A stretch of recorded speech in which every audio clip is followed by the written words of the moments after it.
Jay, Gavin Williams got hit again yesterday pretty hard by the Twins. You talked about Saturday's game being maddening and how the Guardians lost that. Dropped 2 or 3 to the Twins. Your thoughts overall on the series? Ugly. Absolutely awful. I think Saturday is a microcosm of what the Guardians are. Jason, please explain to me, out of all of the moves that could have been made, they went out and traded for a 140 hitting catcher. And was pumped. We're supposed to do that next hour. I know we're going to get into. To me, the trade signified the weekend because what happens in that game, we go out and muster 2 hits over 11 innings. We get the bases loaded in the 9th and the 10th with 1 out and cannot. And the only reason we got the bases loaded was because they were walking guys. Mm-hmm. Yeah. But when a team walks guys in extra innings or late innings and you don't put your foot on their throat and choke them out, I just felt like, well, of course we're going to get 2 hits and lose in 11 innings 2-1 on a day when we traded for a 140 hitting catcher. And I know we're going to talk the specifics of the trade later, but to me, I was stunned by it. Of all the moves that they could have made, this was the one that they said, this will put us over the top. I think they wanted to solidify defensively the catching position. They feel like Bailey's an upgrade over Naylor.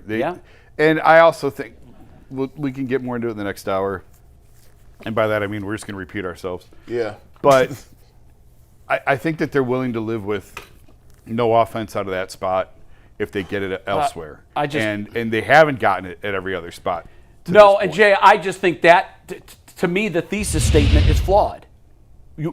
We'll have guys. They very clearly look at this as a defensive position. And that's great. And to your point, if you've got power bats in 3 and 4 and you've got other guys around the lineup that are hitting the hell out of the ball, I think that I'm pretty sure this is right. I think you could add 2 of our catchers' batting averages together, Fry and now Bailey, and Austin Hedges is hitting better than our 2 other catchers. So the guy who was literally, I'm not making this up, look it up, I think he was the worst offensive player in baseball the last 2 years, or amongst them, with his batting average. Yeah. Now, he's doing great this year.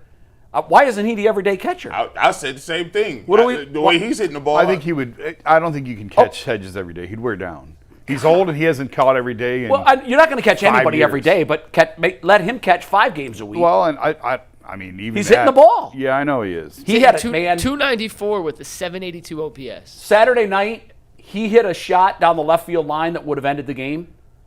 It was, and he's hitting with power. It was 380 feet down the left field line, but it was barely foul. Yeah. Like, I like what this guy's, his swing looks different. I don't know what he did in the offseason. I almost say that. It's more aggressive. I don't know. I don't remember him putting the barrel in the bat like this. He's getting nice contact. He looks different. He's hitting for power. I said, okay. Now, I don't think he'll hit 292 if you play him every day for the season. But, Jay, I literally was, when I saw this, I thought it was a joke.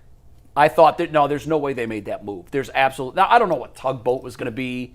They give up the number 29 pick. I don't love that. Yeah. So you're basically telling me that this guy's worth a first-round draft pick? Yeah, that's crazy. I think the pick is more valuable than Wilkinson, than the pitcher. I do too. I mean, Tugboat was kind of a novelty. He's a fun story and everything. He but was. I don't think he's a top prospect by any I don't either. But to me, even if it was just the first pick, I'm like, wait a minute. We just gave up. Now, Bailey threw somebody out yesterday. Yeah. But he also struck out with the bases loaded in the 5th inning in a 1-run game we lost by 1. I saw a graphic about the pitch framing and calls that should be balls that he gets as strikes. That's no longer important. But it is, because if you lose 2 challenges, you're out. Yeah. And that happens often. It does, but it's not nearly as valuable as it was last year. So pitch framing. And I just think defensively, obviously the strength of this team is its pitching, and they are leaning in fully into that. And by getting a defensive catcher who is a 2-time Gold Glover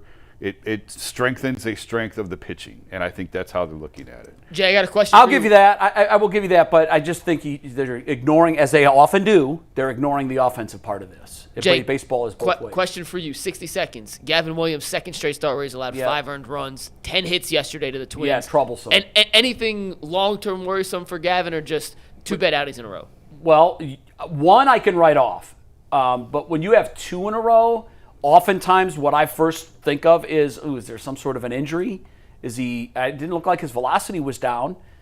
He just wasn't good in each of his last 2 starts. And they was hitting the ball. It didn't look like they was intimidated. It didn't look like they were confused. It was, let's get up. And they by was the way, stringing them together one after one. This is a team that the night before, I literally was joking. My brother was in town from Nashville. We were watching the game. And I said, this game might go 50 innings. There were 3 hits through 10 innings. Yeah. 3 by both teams combined.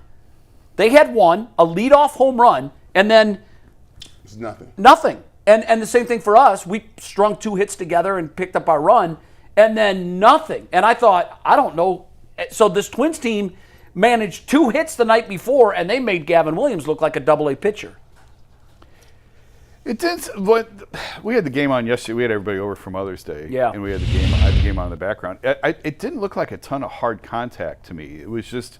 They strung together a lot of hits. Some of them were, yeah, that's true. Some of them were like, okay, whatever. But he didn't have his typical stuff. He wasn't working with rhythm.